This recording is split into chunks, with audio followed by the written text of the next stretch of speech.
కోళ్ల ఫామ్ దగ్గర సార్కి ఫోన్ చేసి సమాచారం ఇచ్చారు.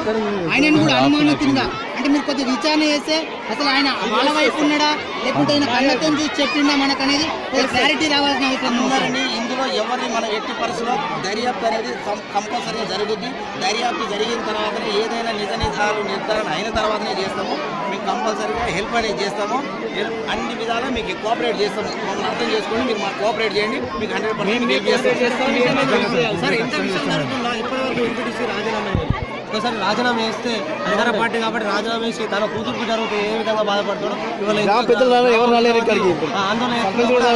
ఎంపీటీ సర్పంచ్ వచ్చి సర్పంచ్ కానీ వాళ్ళు కూడా వచ్చి కూడా మాట్లాడారు. ఇంత పెద్ద ఇష్యూ జరిగింది ఇంతవరకు ఈ గ్రామాల సర్పంచ్ కానీ ఉప సర్పంచ్ వచ్చింది కానీ గ్రామ సర్పంచ్ ఇంతవరకు ఇక్కడ రాలేదు. ఒకవేళ ఉప సర్పంచ్ అధికారులు కానీ వార్డు మెంబర్స్ కానీ ఎవరు కూడా ఏ అధికారి టీఆర్ఎస్ అధికారులు కూడా అధికారంలో ఎంపీడీసీ కూడా ఇలా చేసినందుకు ఏ అధికారి కూడా ఇక్కడికి రాలేకపోయిండు. కనీసం వచ్చి పరామర్శించడానికి కూడా ఈ టీఆర్ఎస్ వ్యక్తులు ఒక్కరు కూడా రాలేక ఎంపీడీసీకి వచ్చేసరికి విధంగా కనబడుతుంది. ఇంత చిన్న గ్రామంలో ఇంత ఇష్యూ జరగడం ఇది అనావశ్యము. కాబట్టి వీళ్ళని కఠినంగా శిక్షించాలని మేము ప్రధానంగా విద్యాసంగా డిమాండ్ చేస్తున్నాం. కాబట్టి సంబంధాలు శిక్షిత వరకు పోరాడతామని కూడా మేము డిమాండ్ చేస్తున్నాం.